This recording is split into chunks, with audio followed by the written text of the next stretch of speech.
let's talk about the first 30 seconds of the cold call, how to nail it. I'm excited. I'm ready to go, guys. If you have any nervousness, any anxiety towards cold calling, this is going to be a great video for it. All right. Let's do this. Let's break this down. So let's get into it and let's go. The most important part. So how to nail the first 30 seconds of a cold call, right? In today's video, I'm going to share how to nail the first 30 seconds of the cold call. So you have the best opening line, scripts, how to go over objections, anything when it comes to wholesaling real estate the right way. We're going to break it all down today. So let's get into it. Let's share it all. Let's reveal it. So the first thing I can tell you, the biggest issue I see with wholesalers is the fear of starting. And that's what I mean. There is a huge anxiety or fear of starting of cold calling. And I think that stops a lot of people starting out. A lot of people cannot be successful in their cold calling starting out because they have a fear of doing it, right? A lot of people come up to me and say, I'm scared of cold call. I have a fear of cold calling, right? I'm anxious to do it, right? And so many people come up to me and, hey, guys, it is not a problem. Like, I'll tell you straight up, it is not an issue, okay? It seems like an issue, but it's really not an issue, okay?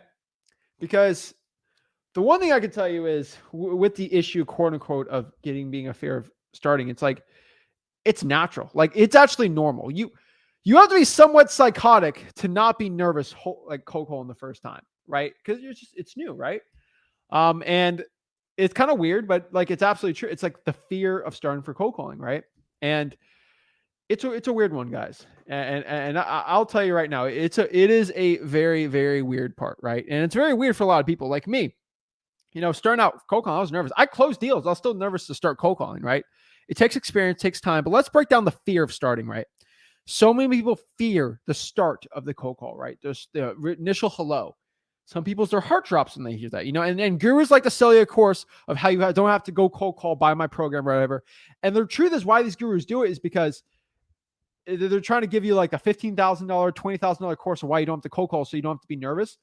If you're nervous to cold call, how much nervous are you going to be to go up to someone's house in person and close that deal?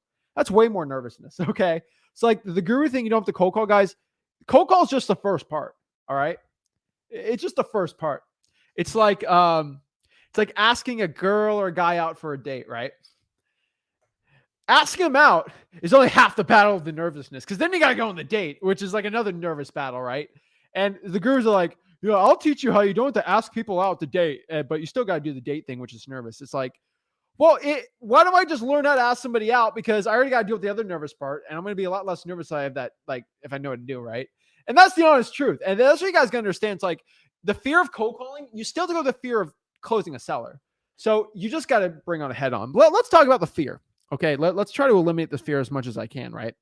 Most fears, phobias, anything like that, most fears that can be overcame. Okay, and I'm going to say this truthfully. Like, some of these black widow spiders, I got a fear of them.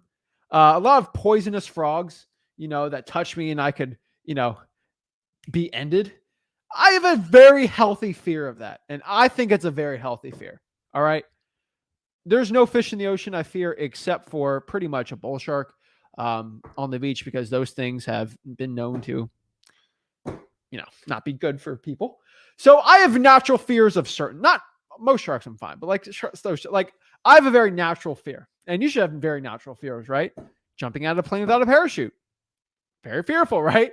But like general fears, but like those are fears that like it doesn't work, right? Like what are the like other fears, right? You got fears of other things. Most of those fears that are be able to overcome, which is cold calling, okay? Like your life is not at risk with this fear, so you should be fine, right? It's the fear of the unknown rather than the known. So Angel's got a good point. Angel, might have a fear of clowns. The point of having a fear of clowns, kind of like cold calling, is you don't know if this clown is going to be like a John Wayne. I'm not going to say the other word for the algorithm, but like it could be a scary person. The clown could be a scary person that might do something, right? And that fear is from the unknown of, is this clown going to be a killer clown or a regular clown, right? That's actually not a bad one, like I get it, but that fear is coming from the unknown. A fear of snakes is just normal. Okay.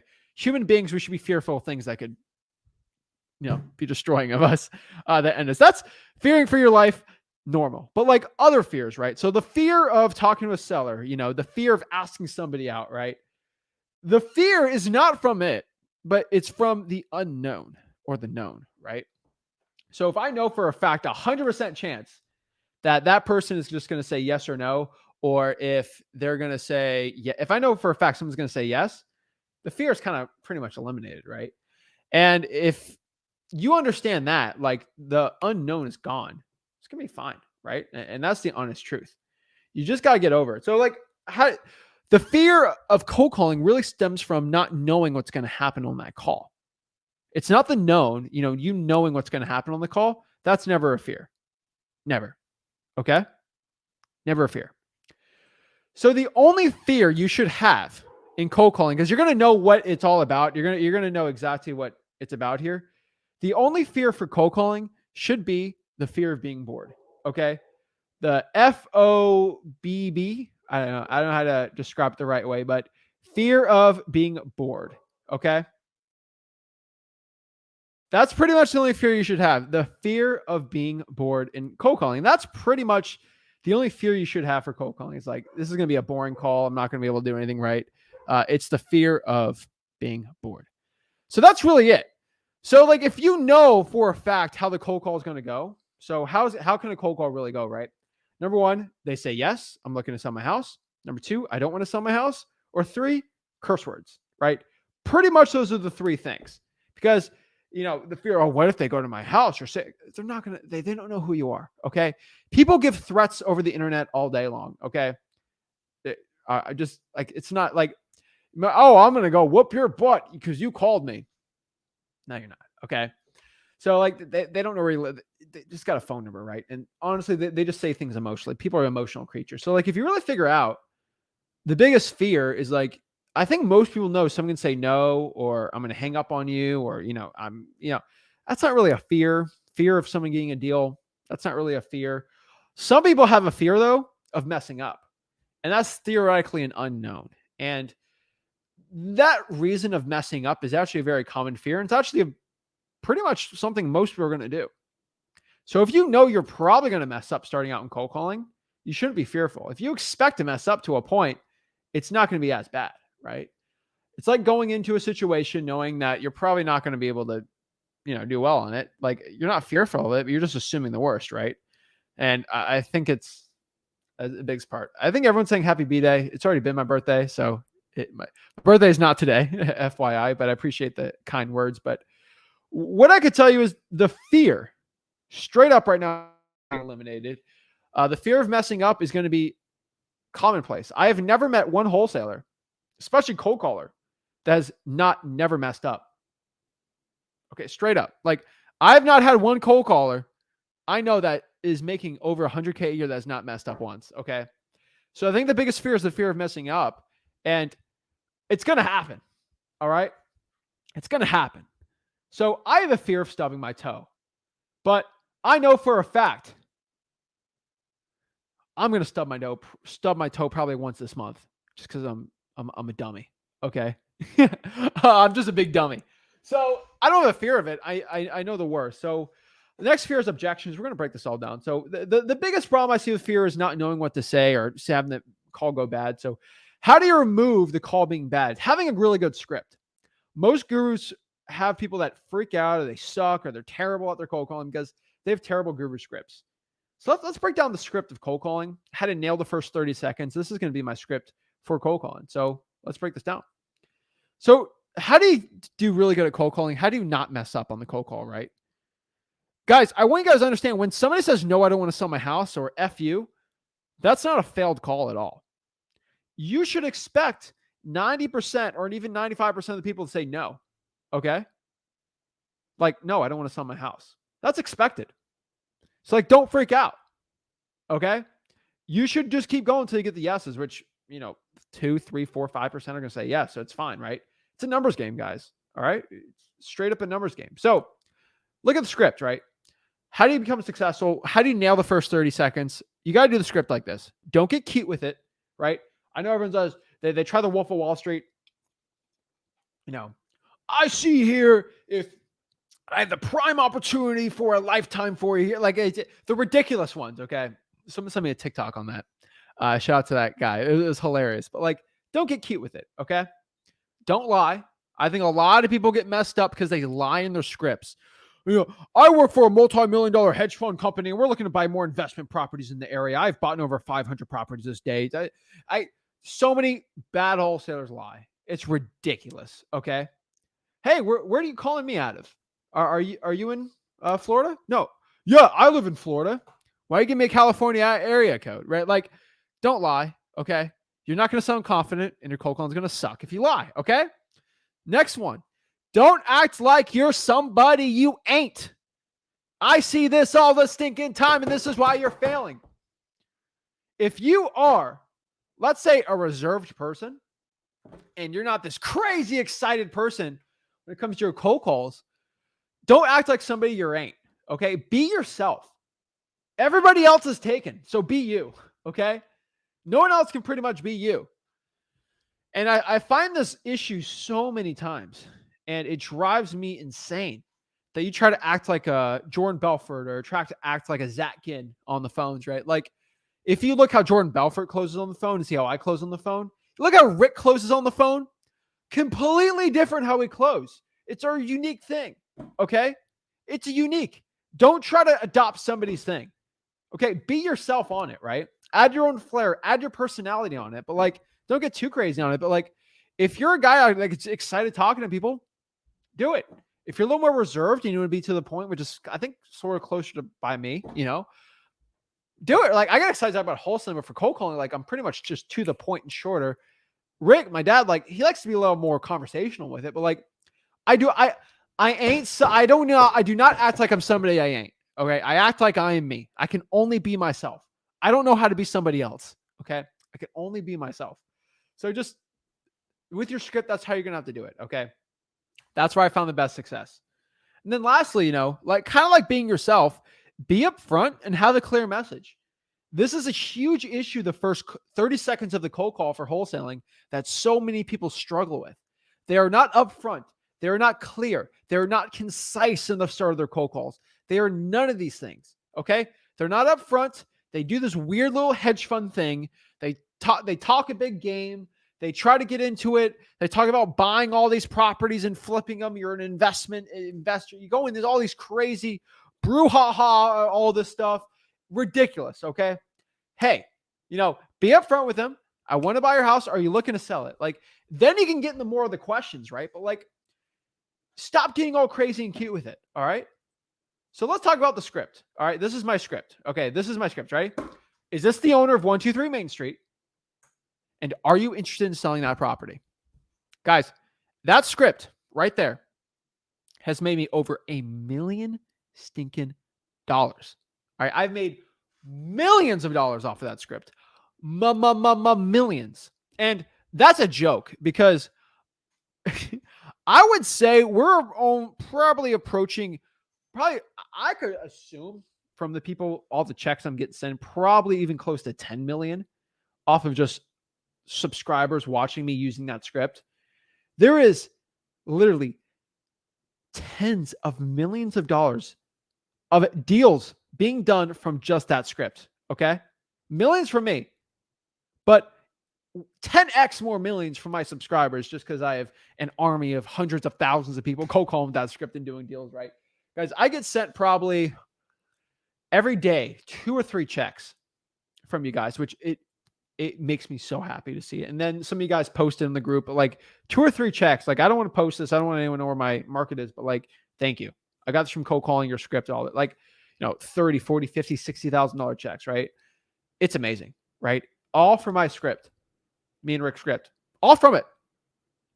So when you really are looking at this script is simple, but why does it work? Because you can't screw it up. And you're not cute with it. You're to the point. It's amazing, guys. So the script is, hey, hello, is this the owner of 123 Main Street? We want to make sure skip tracing is right. We reach the right person. And then we ask them if they want to sell their house. 95% of the people on your list, and I'm saying this truthfully, honestly, with conviction in my soul, okay? They are not going to want to sell. 95% of them most likely are not going to want to sell the house. Let's do 90 if you're in a really motivated list. 80 if it's a probate, right? If you know for a fact only 15% on a list is going to even want to sell, why am I going to get in a full conversation about buying properties if they don't even want to buy it? This is like selling peanut butter to somebody who is deathly allergic to peanuts. I don't care what you have to say. You can be the greatest salesperson ever. You be Grant Cardone, okay? You be Warren Buffett, Elon Musk. You can be whoever you want. Your greatest celebrity. They ain't going to buy a peanut from you because they will literally be an anaphylactic shock if they buy a peanut from you. So whatever you say will not work, okay? So why would you try to sell peanuts to somebody that is deathly allergic to peanuts? Ridiculous, okay? Now, if I try to sell EpiPens to them, that might be a lot better, right? But if that person loves chocolate, I can sell chocolate to them all day, right? Because they want to buy chocolate. It's like that SpongeBob episode. There's people that love chocolate. Works. Just understand, guys, that like you only want to have conversations with people and give offers on people that want to sell their house. Why you got the haircut? We're in a new market. We're not giving offers to people that just want offers. If you want to sell your property, you tell me you want to sell your property and we'll go contact you. We'll give you an offer. If you don't want to sell your house, I'm not giving you an offer. Okay? That's it. People get so crazy right now. And the first 30 seconds is all figure out if somebody wants to sell their house or not. I don't even want to deal with them if they don't. It's ridiculous. I ain't selling peanuts to somebody who's allergic to peanut butter. I don't care whatever I say. I'm not going to close them. But if somebody loves peanuts, kind of like Rick, loves peanut butter, he's an easy sell. Okay. I'm telling you right now, anyone knocks on his door right now, Thin Mint cookies, he's buying them. All right. He's buying them. Okay. He loves it. So that's money right there. Right. And like, that's an easy sale. So you just got to understand that too, guys. That is the script. So this script has made me millions for me and so many other people. So why does this script work? Why do I say? Because I see everyone Guru says, oh, Mr. Guru told me to use this script. Your guru's broke. Your guru's broke, okay? Why am I going to listen to a broke guru about how to cold call? That guru won't go on a live stream and close any sellers with that script. He won't. Or she. They broke. Okay? They broke. All right? They're gurus. They spend all day on a Zoom. They don't cold call. They don't have people cold call in their scripts.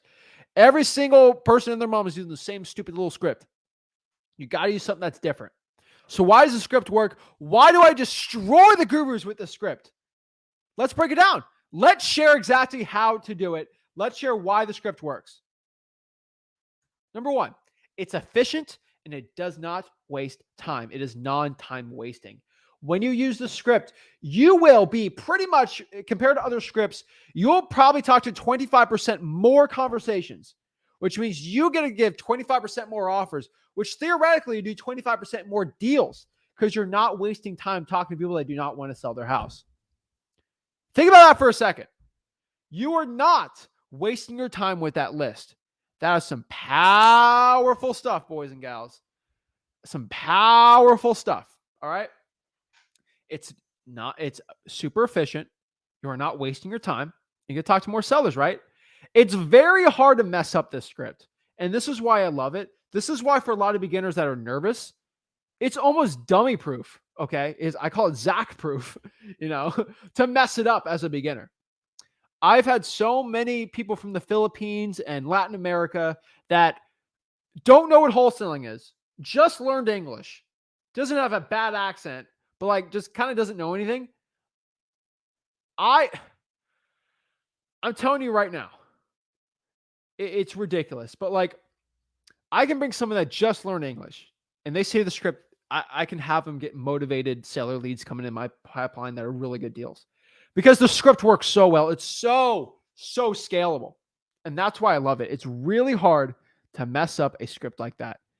Very, very difficult. That is why I love it. That's why it works so stinking well for wholesaling. And this is why I'm telling you guys to do it, right? It's really hard to mess that up. It's very simple. It removes the fear of calling and talking to sellers. It removes that anxiety that so many people have starting out in wholesaling real estate. A lot of that anxiety is out of there. It drives me crazy when people have that anxiety because, like, I could remove that anxiety right now, straight up.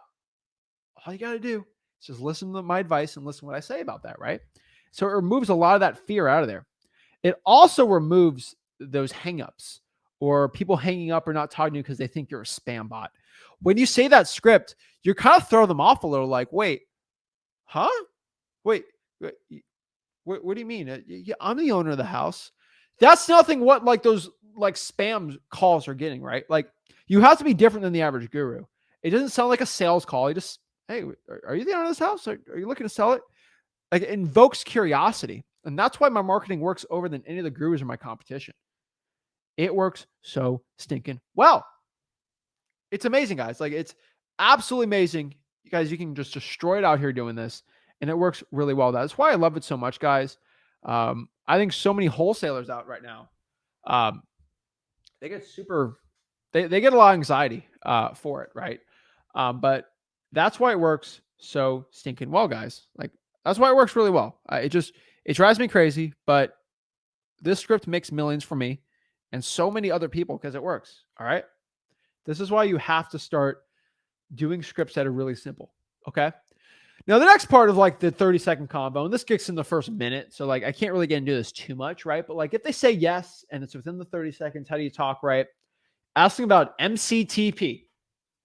I'm going to give you guys a second really quick. All right. MCTP. MCTP. Think about that for a second. MCTP. MCTP. I'm sounding like a crazy man saying this, but I am crazy, but I'm crazy about wholesaling. All right. So what does MCTP stand for? MCTP. Motivation, condition, time frame, and price. All right. That is what MCTP stands for. So if somebody says yes, this is like a life hack, I guess. I don't know, but like if somebody in wholesaling real estate tells you, hey, I want to sell my house, a lot of people go blank. They're like, what? What do I say? Oh my gosh.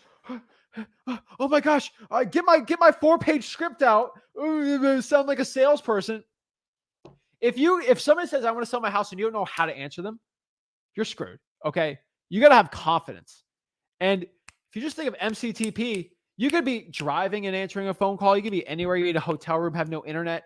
Like you can just go straight up and just go. Okay. And just close the seller right there and just figure out if it's a good deal. It's the best thing. So what's MCTP, right? Motivation. Hey, so why are you looking to sell the property? Question 1. MC. C. Condition. What's the condition of the property? Does it need AC roof? AC roof repairs? How's the roof on it? How's the square footage? Does it need any updating? T. Time frame. When are you looking to sell the property? 6 months? A week? A year? Right? It drives me crazy. But like no one ever asked that. And then prices, how much you're looking to sell the property for? How much you need to get rid of it for, right? Like you just keep it at that general conversation. That's going to be within the minute and you're going to crush the conversation, right? Because within that 4 questions you really ask, you can really figure out if it's going to be a good deal or not. And if it's worth you going after or not, or just looking at it. But like, that's how you crush the cold call, right? Oh, this guy's professional. He's asking me questions. He knows what to say, saying with authority and confidence. That's going to give you the best results in cold calling starting out. But like they say yes, just think of the MCTP, right? One thing I can tell you guys really importantly with the cold calls and why I'm always to the point, why if somebody doesn't want to sell, I just go to the next call. Why I'm always like this is because I'm extremely respectful of my own time. Strangers will not respect your time. Family might. Sometimes family doesn't. But like your friends sometimes respect your time. Sometimes they don't, right? But like you have to be the biggest advocate of your time, especially as an entrepreneur starting out here that doesn't have a lot of time. I'm blessed to have time, but I'm also very busy. But also I choose to be busy, right? And the one thing I can tell you is you should just understand, guys, like straight up, that being respectful of your time is probably going to be the biggest game changer for your success. Because once you respect your own time, you're going to think differently. And especially when you look at a scale up a business and running a legit operation, it's going to help you out so much. All right. This is how you crush the first 30 seconds of your call. You respect your own time. I respect my time so much. If somebody doesn't want to sell their house, I'm not going to have a conversation. There's no conversation to be had there. All right. If There's just no conversation. All right. So if I'm having a conversation with somebody of who's the greatest football team of all time, and you're a Patriots fan, I'm not, no conversation with you. Okay. There's no conversation. Okay. We're not going to be talking about this. All right. We're not on the same wavelength. I'm going to respect my time on this. Right. And after watching Sunday's game, guys, I should have live streamed the fourth quarter of that football game. I should have live streamed. I'm glad I got my voice, because my voice would have been gone. That was the most insane game ever. My goodness gracious. Sorry for my Baltimore people out here. That was an insane game. I'm not even getting into that. Okay. I ain't going to get into that. That's a whole episode I can make on that. 6 touchdowns to a, come on, baby. Let's go. Come on. What I can tell you is you got to respect your own time, guys and gals. You have to. Your time is your most valuable asset. Your time is going to be so much more important than the money you have. Time is more important. Okay. And respect to my Patriots fans out here. We love my Patriots fans. I just like ragging on them because they've ragged on me pretty much every year I've been alive for the past 20, I'd say 20 years, ever since Brady was there. So about 20 years they've been ragging on me. So, FYI. All right. I can make fun of the Patriots. Okay. I've dealt with 20 years of this. Okay. I've earned it. I don't rag on the Jets fans. I just feel bad for them, honestly. I kind of just pitied them at this point, but they had a good game for the Browns, so whatever. All right. So your time is your most valuable asset. All right, guys and gals. You only have longer conversations with people that say yes. I just want you to understand that, like, they don't want to sell. Oh, no problem. Well, if you have any other properties looking to sell, no. Okay. Well, no worries. If anything changes, give me a call. Just got my number, right? I don't really want to have a conversation with somebody at all that just doesn't want to sell. Like you're not going to make money off of that. And just, there's no way around it. Right. So just get off the phone, be respectful. If someone just keep talking to you, I don't want to talk. Like, just saying, like, I don't have a conversation with you. All right. Like, if you do not want to sell, there's no way for me to make money on this, and respectfully, just right. That's it. So I just wanted people to understand that they waste their time a lot. And cold calling 5 hours with some of that waste their time versus calling 5 hours that's some really efficient and to the point, completely different. I think this is a really important thing on wholesaling real estate that I talk about it so much. Gurus don't talk about it. People make this seem like this is a crazy thing. It's ridiculous, but here's the truth. You don't convince somebody to want to sell their house. Either they want to sell it or they don't. That is it. No ifs, ands, buts around it. I am not going to convince somebody to sell their house. I never will, and I never have, and I just will not ever. There's sleazy wholesalers that try to convince you. No. Okay. Like, I don't think that's the right thing to do. And honestly, I don't think anyone should do that. And you're not going to get a good deal by convincing somebody to get rid of it, right? Do you want to sell it or not? I get this objection sometimes. I don't know if I want to sell the house. Okay. Well, were you thinking about selling it before I called you? No. Well, if it wasn't already on your mind before I call you, probably don't want to sell it. No big deal, right? Like, either you want to sell it or not, okay? And if you're already thinking about selling it before I called, then sure. But just if you answer that objection with it, you're going to be fine. So outside of that, they don't want to sell it. It's hilarious, but you're not going to convince somebody to want to sell their house. Never works, okay? Next part, the first 30 seconds, you actually might get objections. And I'm saying that truthfully right now. I don't know if that's a voice crack. I haven't had a voice crack since middle school. Well, beginning of high school. But you have to answer all the objections you personally have. Because you have to understand this. Every single unanswered question is an objection. And I want you to understand that. If somebody asks you a question and if you do not answer it, that's an objection. And if you have an objection you can't get over, it's done. It's a hurdle. If you can't get over the hurdle, like, you ain't run the race. All right. So if somebody gives you an objection, you have to answer it. And that's why you have to understand what the common objections are. In the first 30 seconds, there's only really 4 objections you're honestly going to get. And this eliminates the fear, right? This eliminates all the fear. So that I think that's the biggest one, right? So let's break this down. So unanswered questions are objections. So I want everyone to understand that you have to answer the objections. You just sliding around it and trying to go around is like, no. All right. It's not the right way to do it. So what are the most common objections, which in the first 30 seconds you have to go over? You have to crush these objections. All right. And these aren't objections where you just kind of throw them off. You have to crush these objections to a stinking pulp. And you just got to know what to do, right? And I answering objections is like boxing, except it's way easier, all right?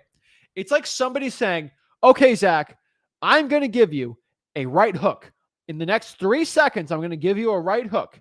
I'm going to count down. 1, 2, 3. And they throw a right hook. Okay. So if I know in the next 3 seconds, somebody's going to throw a right hook.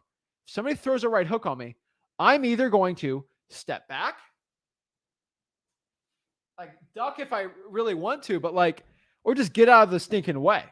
Same thing. Okay, Zach, in the next 3 seconds, I'm going to punch you straight right here, as hard as I can. Okay. Someone's going to punch me straight. I'm going to move out of the way, right? This is like that, except you don't have to get punched in the face. So when somebody gives you an objection, you can create a sheet and you know exactly how to overcome them. So it's like, okay, someone punched me straight, move to the side, hook, move back. Like it's like knowing what to do during a situation, right? And so that's pretty much it. So let's break this down. And let's do it's just kind of like knowing basics to a point. It's like, hey, if I got to cut, put some Neosporin, clean it out, put a Band-Aid, right? It's like that to a point. So these are like boxing. You just got to know what to do. And sometimes people try to hit you hard.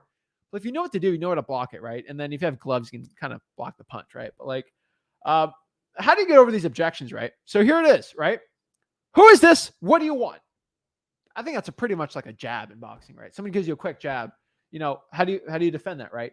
Who is this? What do you want?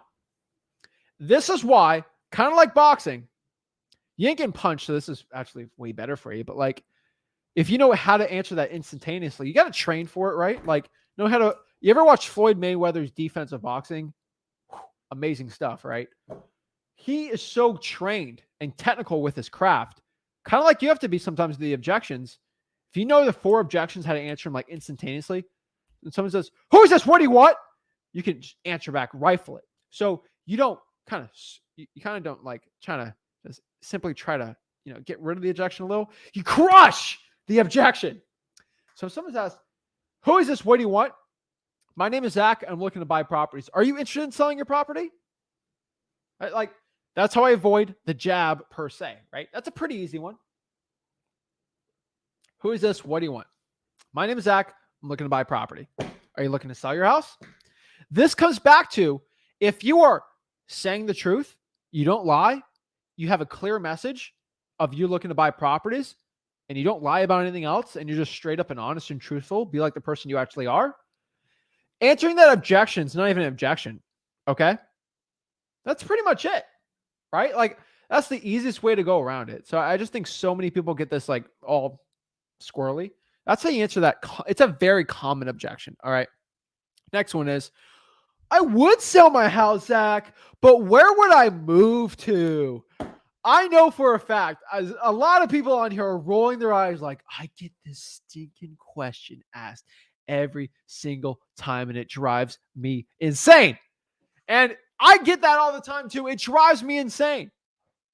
But there's an easy way to answer this one. There's only really one way to answer this, right?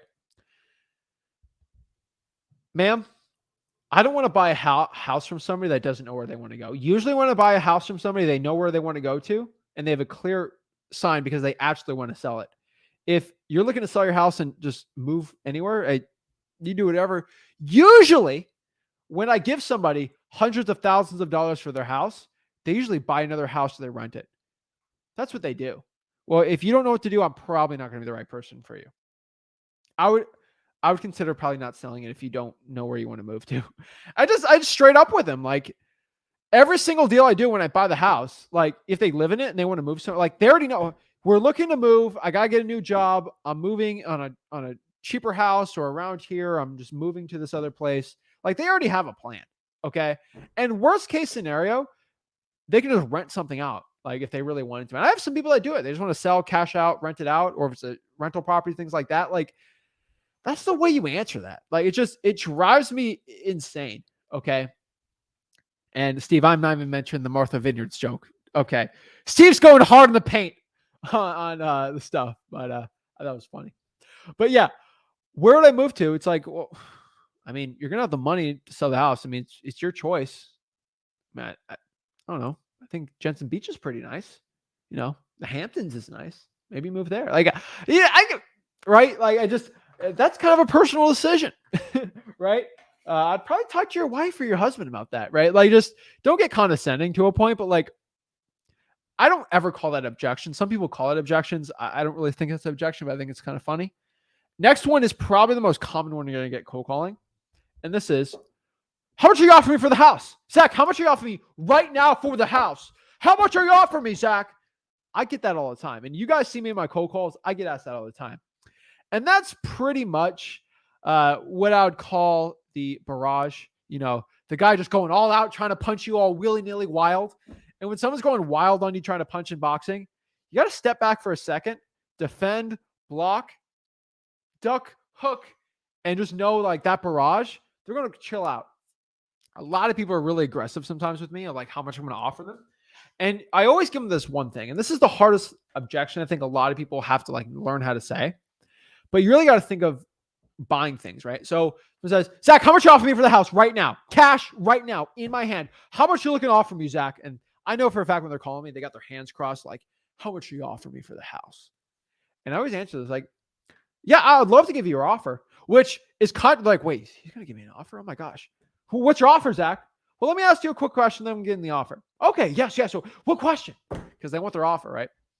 And some are really slick about it. Have you ever bought a car? Yeah, of course I bought a car. And a lot of them are aggressive and like really rude, starting like very standoffish. So they're like saying this in a mean, but of course I've bought a car. Well, when you bought the car, did you test drive it? Yes, of course I test drove the car. Well, same thing about real estate, right?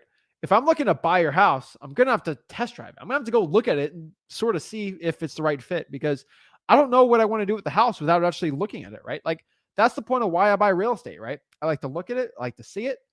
Like that's the point. I got to see if this is the right fit for me.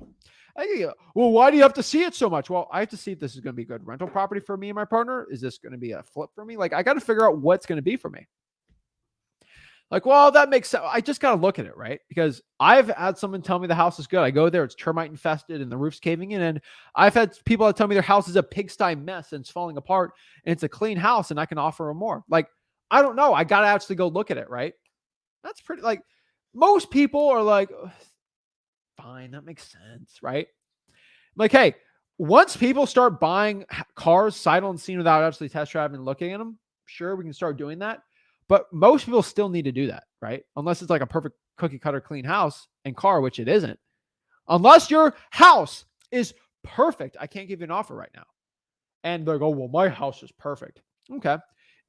Did you put on the roof last year? Is the kitchen updated last year? Flooring last year?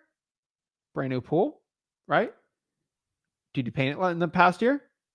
New appliances? I can pick any, guys. I could go to a new construction home right now and find 2 or 3 things wrong with it. Like, you know, as an inspector, anyone can do it. Houses are so easy to just crush, especially in Florida. Like there's always something wrong. Okay. Always something wrong. I think it's hilarious, but yeah, that's another common objection. Next one is like, how did you get my number? Well, I got the number from the marketing department and I'm just looking to contact people that are looking to sell the property in areas that we're looking to buy. But how did you get my number? Our marketing department. They gave me the number. Oh, who's your marketing department? Are you looking to sell your house? No, who? I want to know how you got my number. The marketing department. Well, transfer me over. Well, I'm just trying to call. See, like I can put you off the list if you want. Like I got a list here. I'm looking to call people that might want to sell in this area. If they're that aggressive, I've never had any. I've had deals where somebody asked me how I got their number, But after I mentioned I got from the marketing department or said something like that, and I just asked them to looking to sell, they always, yes, I'm looking to sell my house. So I'm just curious how all you guys get my numbers. They don't care. Okay. And if they're looking to sell it, they could brush off how you got their number. Like they could really brush it off. They don't really care too much, right? But the people that are like so obsessed to how you got their number, they don't want to sell it. Okay. And I always say this, like, well, give me the address of the property, and I can kind of maybe I can see how we got it from the address because I can see the area and see because we get different numbers from different places. They won't give their address, not a chance. Okay, guys. So those are really the most common objections I found. And let's go over them really quick one more time. Let's go over each one like really quick, just so we can kind of learn how to do it. And if you guys want, this is recorded on YouTube. So I would go to the Flip With Rick YouTube channel. And that's probably where the most people are in the comments. And I would go on the YouTube channel, screenshot this or, record it, play it back like 4 or 5 times to see how I answer each one. So it's a little easier for you to do. I would personally write it down or I would record it, screen record the section where I say it right, then just practice it over and over again. That's personally how I would probably do it. But like straight up with you guys, I never got this information when I started out in wholesaling, right? I never got this information. So wish I had it starting out, but let's go over these, right? So number 1, who is this? What do you want? My name is Zach. I'm looking to buy properties. Are you looking to sell your house? Number 1. Number 2, Zach, I would sell the house, but I don't know where I'm going to move to, or where would I move to? I like saying that voice. But like, so how do you answer that? Well, usually when I buy a house from somebody, they actually want to sell it and they actually have a place already set out. Sometimes people buy another house. Sometimes they rent it out. I mean, if you have no idea where you want to move to, you're probably not looking to sell it then, right? I always try to push off, always be leaving to a point. And then the next part here is, how much are you offering me for the house? Well, Mr. Seller, have you ever bought in a car? Have you ever bought in a boat? Yes, I've bought in a car. Well, did you test drive the car before you bought it? Yes, I did. Well, since you test drive the car before you bought it, you just want to see if it's legit, it's good, if it's the right fit for you, right? Yeah, of course. Yeah, duh. Same thing with a house. I want to see if this is the right fit for us. I see properties all the time in blank city, in Knoxville, Tennessee, where, it sounds good when you're talking to me, but when I'm there, it's completely different, right? Yeah, that makes sense, right? Yeah, that's why I just have to test drive the house, right? I just have to go see it and see if it's the right fit. Boom, right? And they just go from there and like, well, can I see the house? Talk about it right from there. And then the next part here is, how do you get my number? I got the number from our marketing department, which I am a marketing department, but like you just say that, they're like, well, they want to blame somebody. And that's why they're really asking it. They want to see, how did you get my number? And there's no answer that's going to make them happy. And I want you guys to understand that there's no answer you can say to make that person happy when you ask them why they're looking to sell it. Why you got their number. The marketing department, I can't get to them right now. Fine. All right. It drives me crazy. But like, you have to overcome these objections if you're going to nail the first 30 seconds of the cold call. Okay. So here's the next one. I don't know where this slide is on there. Yeah. So guys, the last part here, guys, is don't act like a big shot. And I think this is a big one. I think a lot of people do, but like, I see a lot of gurus and YouTube information that act like you're this big company. You have a financing department. You do all this crazy stuff, guys. Most of the time, and you look at the top wholesalers around the entire country, you look at some of the most saturated markets. Like I'll talk about Phoenix, Arizona really quick, right? I was kind of picking on Phoenix on my live stream on Sunday. On the Zachin channel, we do a private live stream. Not private, but like only on the Zachin channel. I talked about a really good topic. I think everyone on the Flip With Rick YouTube channel should watch this too if you didn't watch it. I talked about the great Zestimate crash and how Zestimate prices are crashing and what to do with it for wholesaling. If you haven't seen that video, just go to the Zachin YouTube channel and put the link on there too.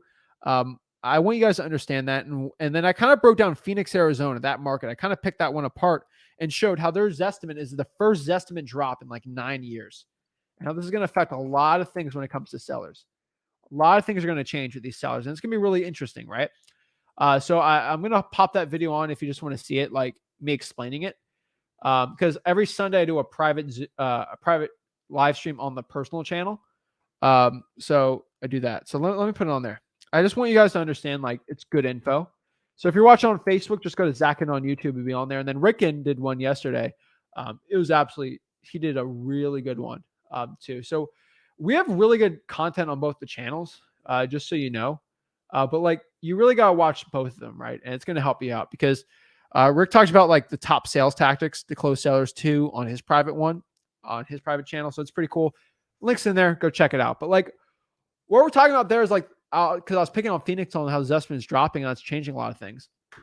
The top guys in Phoenix, Arizona, not the gurus. Like there are gurus, like there's a lot of gurus in Phoenix, a lot of gurus everywhere, right? California, Florida, everywhere, right? But like Phoenix is outside of coaching and stuff, like wholesaling real estate. It's one of the most saturated markets, right? And there's reasons for it, right? It's all the stuff's really been built out really recently. I mean, if you look past like 40, 50 years, like nothing really that old. And it's just prime opportunity, right?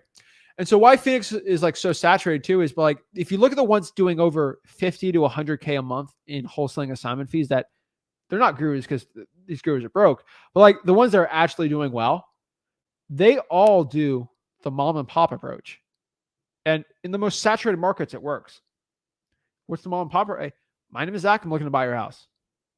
It's a small team. We're looking to just buy some more properties. That approach always works, you know. Even when it comes to like being a big firm type thing, they always go to the personal when they go to see the house. And once you make it a people's business, the more saturated markets, the best wholesalers that aren't doing YouTube stuff, like that's what they do. And that's what we do. That's what I always taught you guys to do. And it's shocking for a lot of people out here to know that, but like that's the honest truth. So don't act like a big shot. Okay. Be an honest home buyer, be relatable to the seller, and you'll do deals, right? If you're not relatable, it's going to be hard to do deals. Last part here is like have confidence and authority. All right. Let's make sure I knew what the last slide was. But like you have to understand this about talking to sellers, closing deals, stuff like that. But I talked about this like crazy last week, but like, and I'm going to repeat it again because I want to sound like a madman on this. But if you want to crush the first 30 seconds, you have to understand this concept. How you speak is more important in cold calling, especially the first 30 seconds. How you speak is more important than what you speak. What you say is not even in the same ballpark of how you say it. And what do I mean? Like the way you speak, those tonality. If you combine confidence, tonality, and a great confidence with a good script, it's on fire, right? And I want you guys to look at the best salespeople. So like it's not what they say, and it sometimes is what they say, but like most of it's how they say it. And like you just got to understand that. And like you look at any sports, like Michael Jordan shoots the ball, Zach shoots a 3-pointer, Steph Curry shoots a 3-pointer. It's how he shoots is more important than what he does. Okay. I play basketball. Steph Curry plays basketball. We both do the same thing, but how we do it is a lot different. Okay. I'll tell you that straight up. How we do it's a lot different. All right. So just like understand that too. It's more about how you do it to a point too, right? And it all comes down to having confidence, having authority when you speak. Because when you speak with authority, you're going to sound better. You're going to have the same lines, but you're going to sound it with a lot more authority. You're going to make more money. So last thing, like the way you got to think of it is like, do you want a confident waiter? And what I mean by that? Hey, Mr. Waiter, I'm definitely allergic to peanuts. Is there any peanuts in this, melody stew? No, there's no peanuts in it, and I'm going to make sure 100% there's no peanuts in there for you. Versus, is there peanuts in this melody stew or whatever? There's no peanuts in there. I'll make sure that there's no peanuts in the stew. Which one sounds a lot better? And that was extreme examples, obviously, but like, I want a confident waiter. All right. How they say is more important than what they say to a point too, right? And even when selling, Zach, here are the specials for today. We have a great monstrous soup with a prime rib versus here are specials today. We have a monstrous soup with a prime rib with buttered potatoes. Like, guys, same line, It's just how you say it, right? And one sounds way more appetizing than the other. It's the same food, but the way you say it's so much different. I want you guys to understand this. When you like, I don't watch TV, but I do like watching a lot of educational stuff on YouTube, and sometimes some like fast food restaurant or chain. Guys, I haven't eaten a Whopper in like 4 years. I've had Big Macs. I like Big Macs, but like I haven't eaten a Whopper in like 4 years, and I never like find Whoppers appetizing. I'm sorry, I just don't. I think Big Macs are way better, but I've never found a Whopper like I've had Whoppers. They're good, but like they're not like life changing, right? When I see some of those Whopper commercials, the way that they describe it with authority and confidence sounds delicious, but it's not. Okay. And so, like, the moral of that is it's how you say it versus the actual product itself, the product of you buying properties, right?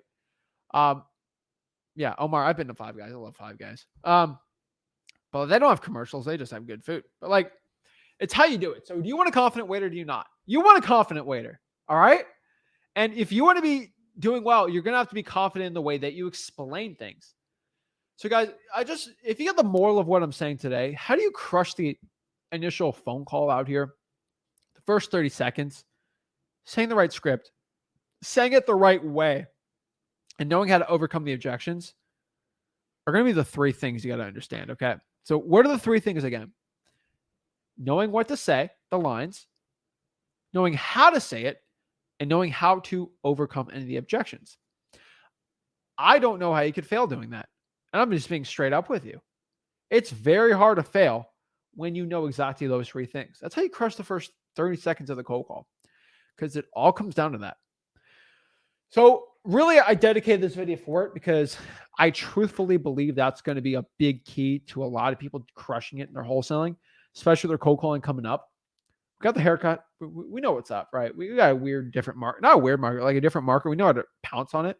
That's why that Zackin channel, I kind of talked about that a little more there too. But like, that's how you're going to crush it, right? That's how you're going to dominate the next market shift more or less on this, because you're going to know exactly what to say for the best success possible in wholesaling real estate. So that's it. Let's answer some questions. I know I got a lot of questions on here.